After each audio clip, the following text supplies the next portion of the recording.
अस्सलामुअलैकुम रहमतुल्लाहि व बरकातुहू। प्राइम मिनिस्टर नरेंद्र मोदी राज्यसभा में रोने लगे आज।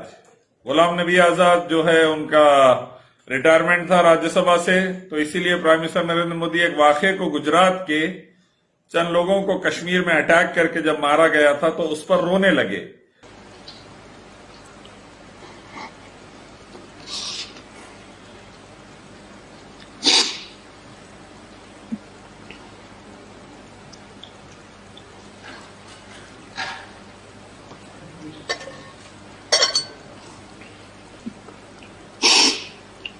सॉरी।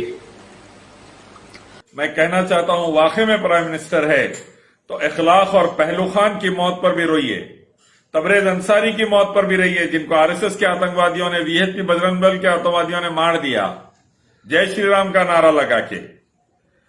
ऐसे ही जो मासूम मरे हैं पूरे भारत में, गुजरात के फसादों में, मुजफ्फरनगर के फसादों में, उस पर भी रोइए।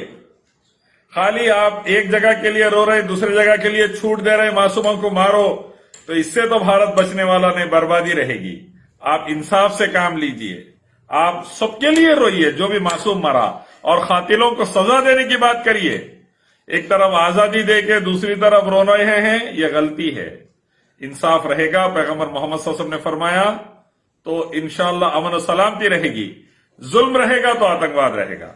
इंसाफ लाइए। बाबू बजरंगी, माया कोडानी जैसे आतंकवादी जो गुजरात में 100 मुसलमानों को मारे, उनको भी फांसी चढ़ाइए। साध्वी प्रज्ञा जो मासूमों को मारी है, उसके खिलाफ भी एक्शन लीजिए, तब जाकर भारत में शांति उन्नति रहेगी। आइए एक मालिक रब अल्लाह की तरफ, उसी की इबादत, उसके आखिरी पैगंबर मोहम्मद सल्लल्लाहु अलैहि वसल्लम के रास्ते की तरफ। दुनिया में शांति उन्नति, आखिरत में शांति उन्नति। इस्लाम लाइए, देश बचाइए, देशवासियों को बचाइए। अस्सलाम वालेकुम।